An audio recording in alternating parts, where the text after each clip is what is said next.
අයුබෝවන් උණුසුම් පුවත් ලද සැනින් ගෙන එන ලෝකවටේ YouTube නාලිකාවට ඔබව සාදරයෙන් පිළිගන්නවා. මෙරට පවතින අයහපත් කාලගුණය හේතුවෙන් සේවා කිහිපයක් අත්‍යවශ්‍ය සේවා කරමින් ජනාධිපති අනුර කුමාර දිසානායක විසින් අති විශේෂ ගැසට් නිවේදනයක් නිකුත් කර තිබෙනවා. ඒ අනුව විදුලිය, රෝහල්, ජල සැපයුම, පොදු ප්‍රවාහනය ඇතුළු සේවාවන් 15ක් අත්‍යවශ්‍ය සේවා කරමින් මෙම ගැසට් නිවේදනය නිකුත් කර තිබෙනවා.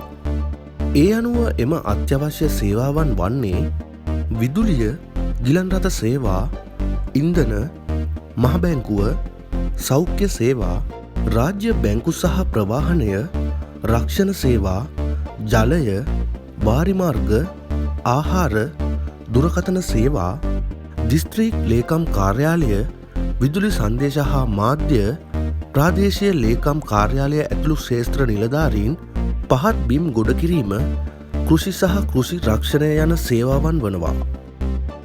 උණුසුම් පුවත් ලද සැනින් ගෙන එන ලෝකවටේ YouTube නාලිකාව දැන්ම සබ්ස්ක්‍රයිබ් කරන්න.